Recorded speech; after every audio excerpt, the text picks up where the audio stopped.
Good morning, everybody. Thank you, Kenneth, for your wonderful speech. Thank you for wonderful. Just one minor correction. Don't go to the polls on Friday of next week. Go on Thursday. Because that is the day that we need to change the course of this country's history. That's the day we need to get out of the rut that we're currently in. That's the day where we need to get Brexit done and move forward. And look, of course, I know it's wet, I know it's raining. Nobody wanted an election in the run up to Christmas. I didn't want it. Did you want an election now? I love being Prime Minister. And nobody wants to go to the polls in these circumstances. But we had to, didn't we? We had a parliament that was absolutely blocked, that was refusing to get Brexit done. 3.5 years of apathy, 3.5 years of deadlock, division, increasing acrimony, setting the whole country back. And why have we got to get Brexit done? Well, we're all Democrats, aren't we? Whether we voted leave or remain. We want to come together now as a country and move forward, don't we? And we want to honour the will of the people. Number one, we do it for democracy. Number two, we do it for the economy, because increasingly this deadlocked, this broken parliament, jackknifed like a broken down bendy bus on the yellow box junction of our national life, blocking everything. It is stopping investment. It is stopping us moving forward. It's a drag anchor on the economy. You see the story the other day about £150 billion worth of foreign direct investment is going to come into this country as soon as we can get my deal through and move forward. That's what we need to get done. We need to get Brexit done for the sake of our economy, to help people to make their decisions, to end the uncertainty. But there's a third reason, of course, and that's politics. Our politics is blocked by our inability to get Brexit done and move forward. This is a very, very ambitious government that Helen and I are in, and we want to move forward. We have fantastic plans to invest in the NHS. We're already putting in the biggest cash boost that the NHS has seen. 40 new hospitals, 20 upgrades, 50,000 more nurses, and don't let the BBC contradict you. It's 50,000 more nurses that we'll be putting in as a result of the investments that we are making. 20,000 more police, a huge increase in funding both for primary schools and for secondary schools, levelling up investment across the country, and that's what we want to do.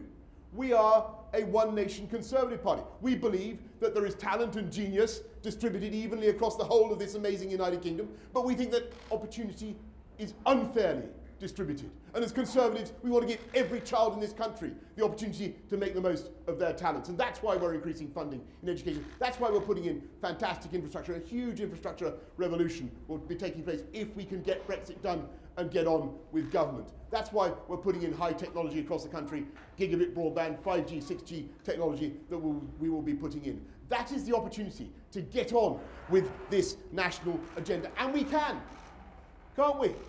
But there's one difference between our government, our party, and every other party standing at the election. It's not only that we want to get Brexit done and move on, but we can because we have a deal, don't we? It's a fantastic deal. It's, as I never tire of telling you, it's oven ready. Put it, well, not that I put it in the microwave, whether it's the oven or the microwave, it doesn't matter, but it's ready, it's ready to go. It's ready to go. We can get that into Parliament and done before you cook your Christmas turkey. If we could get a working majority in Parliament on Thursday. And that is the opportunity for our country.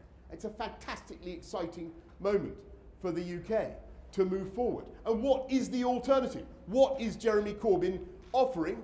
Instead, more paralysis, more deadlock, more delay, a Corbyn-Sturgeon coalition in which they would have two referendums. One on Scotland, when the people of Scotland were told expressly that that was a once in a generation choice in 2014. Another one on Scotland, and then of course another one on the EU. And what is his position on the EU? Does anybody know? Have we sent out search parties to discover Jeremy Corbyn's position on the EU? Which side is? Well, he's evolved in the course of this campaign. He's busy, but he used to be indecisive. Now he's not so sure. What he now says is that he's going to be neutral. He's going to be neutral on the greatest issue facing our country. That's what he's going to be. And as a result of having a Corbyn-Sturgeon coalition, the whole country would be stuck in neutral for next year, the year after, for the next part. It would be a disaster for our politics because he doesn't have a deal and he has no plan to get it. He can't even say which member of the shadow cabinet would even negotiate his so-called deal.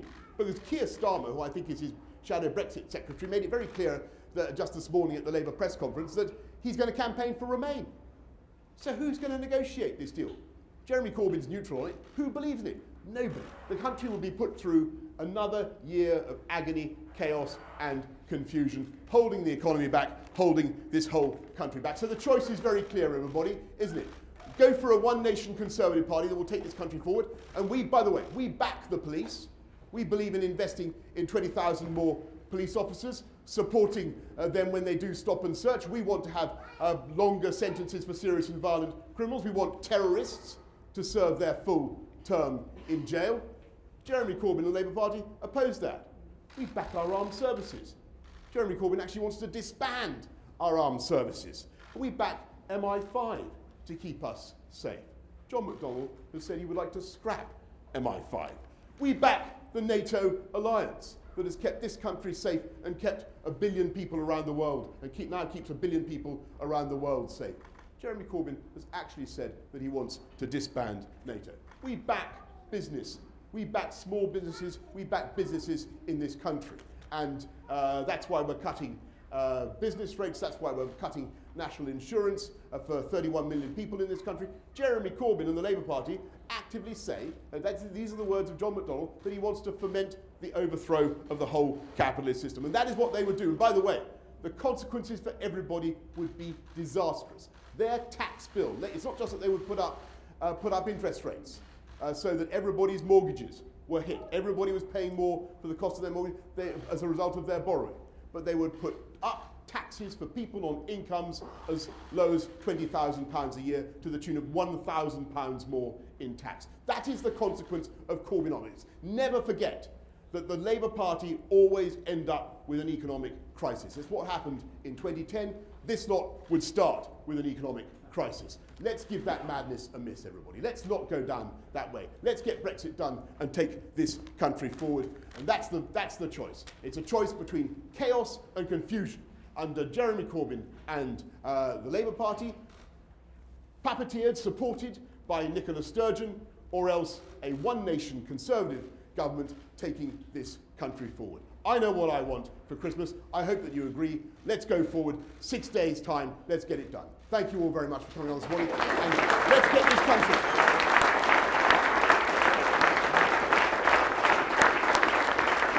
And if we can get Brexit done, then we can. If we can get Brexit done, if we can get a working majority in Parliament next week, then we will finally be able to get this country out of neutral, into first, into second, third, fourth. How many gears does that thing have? Fifth, top gear, and we will get the whole nation. We will get the whole nation motoring again. That's our objective. That's our ambition. Thank you all very much for coming this morning. Now, wait, I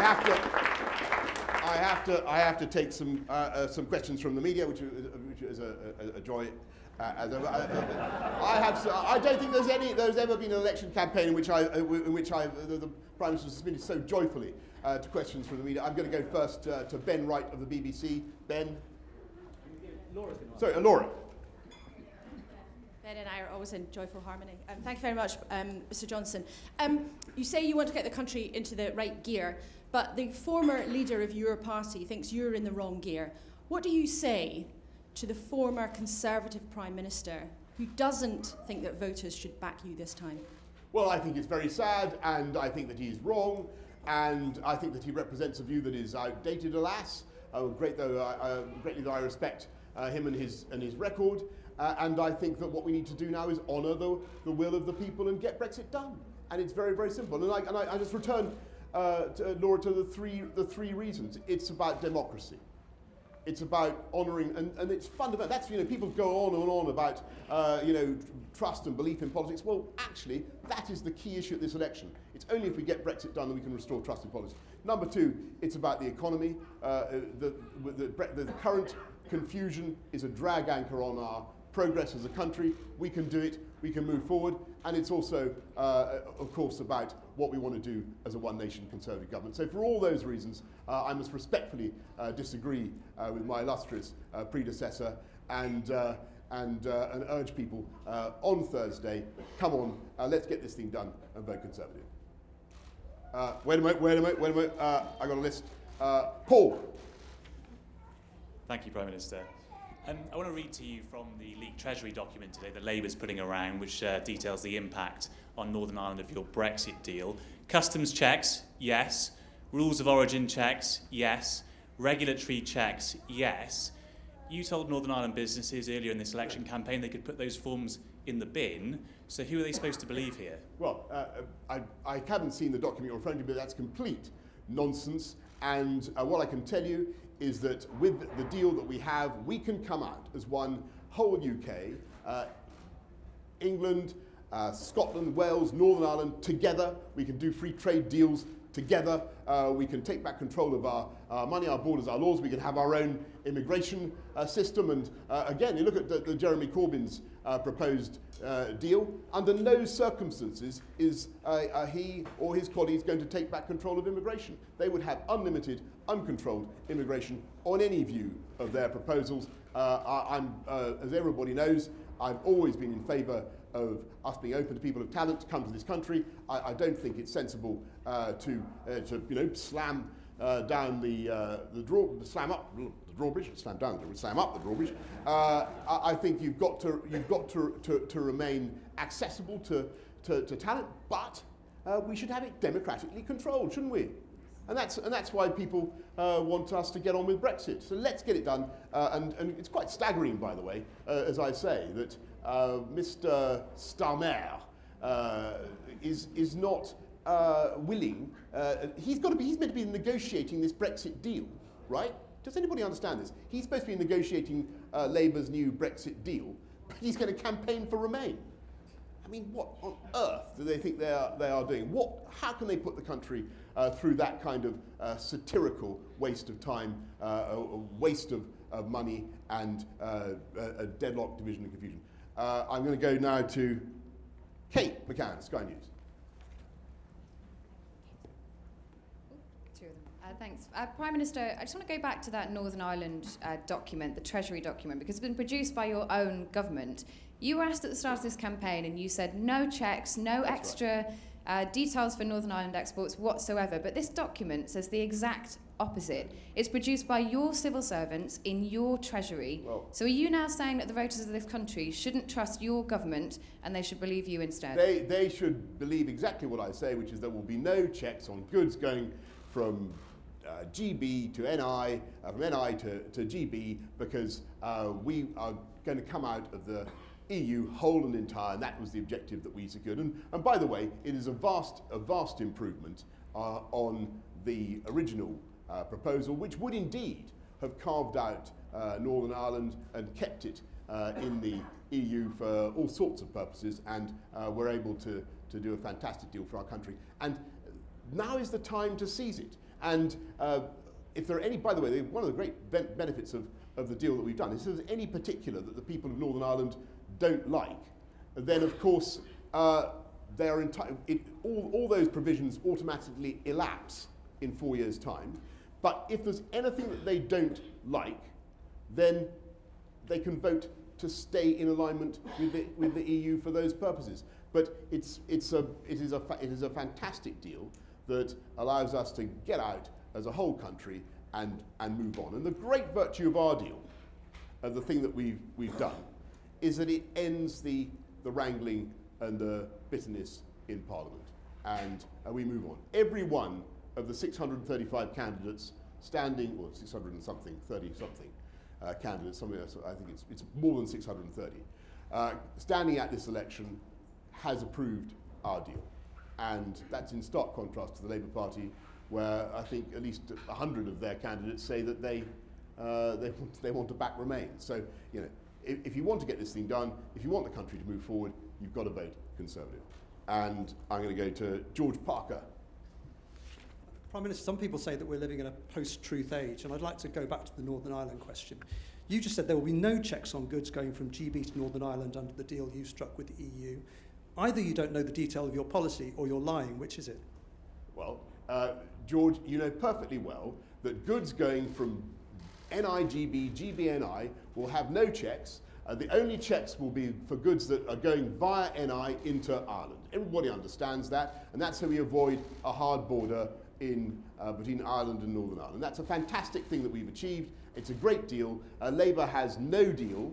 If there's any particular that the people of Northern Ireland don't like about that deal, then of course they're entitled to opt out of it in 4 years' time. We have a fantastic deal. It's ready to go. It's unlike any other offering before the people of this country. Let's get it done and move on. And that is what I commend to everyone. And I'm going to go to Liz Pearce from Reuters and then Henry Zeffman from The Times, and then we're going to wrap it up. Liz. Right, I'm Piper, not Pearce, but there you go. Sorry. Liz Piper. It's a good name. I'm so anyway, sorry. They've written Pearce down here. Don't want to hammer on about Northern Ireland, but even your former allies in the DUP agree with this document that there will be checks. Why couldn't you persuade them to even come on board with your deal? Well, of course, there are people entitled to take different views about this election, and the DUP have a different agenda from our own. But it's a fantastic deal that enables us to get Brexit done and move forward. And as it says very, very clearly, Northern Ireland is part of the customs territory of the UK, and goods originating in Northern Ireland have unfettered access to Great Britain. And that's what the deal says, and I think you would all concede that. Henry Zeffman of The Times. You said at the end of your speech there that you think you've taken more questions from the media than any campaign ever. Yes. Whether that's correct or not, you haven't sat down with Andrew Neil. Why don't you ask a question yourself? Well, Come on, I will ask one of the questions that he asked in his monologue. I don't know if you've seen it, which he did at the end of his one with Nigel Farage last night. Have you seen it, in fact? Where he said, how can we trust the Prime Minister to sit down with President Xi and President Trump on our behalf if he can't spend half an hour with Andrew Neil? What's the answer to that? Well, as I say, I think most people would say that I think I'm the only Prime Minister to have done not one, but by tonight 2 head-to-head debates. I've done 118 sit-down interviews with journalists. I've fielded innumerable questions at press conferences. We cannot accommodate everybody. There's a guy called Lord Buckethead who wants to have a head-to-head debate with me. Unfortunately, I'm not able to fit him in. We can't do absolutely everything.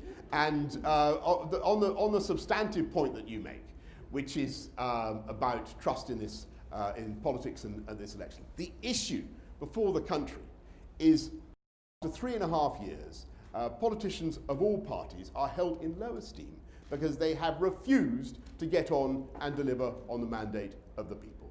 And it is utterly shameful. And now is the time to do it. We have a great deal. It's ready to go. I suggest that people vote for it on Thursday. We can get Brexit done. We can move the country forward, unleash the potential of the whole country. Now, that is as many questions as I'm going to take for now, but the campaign is not yet over. Thank you all very much for coming on this morning. Thank you.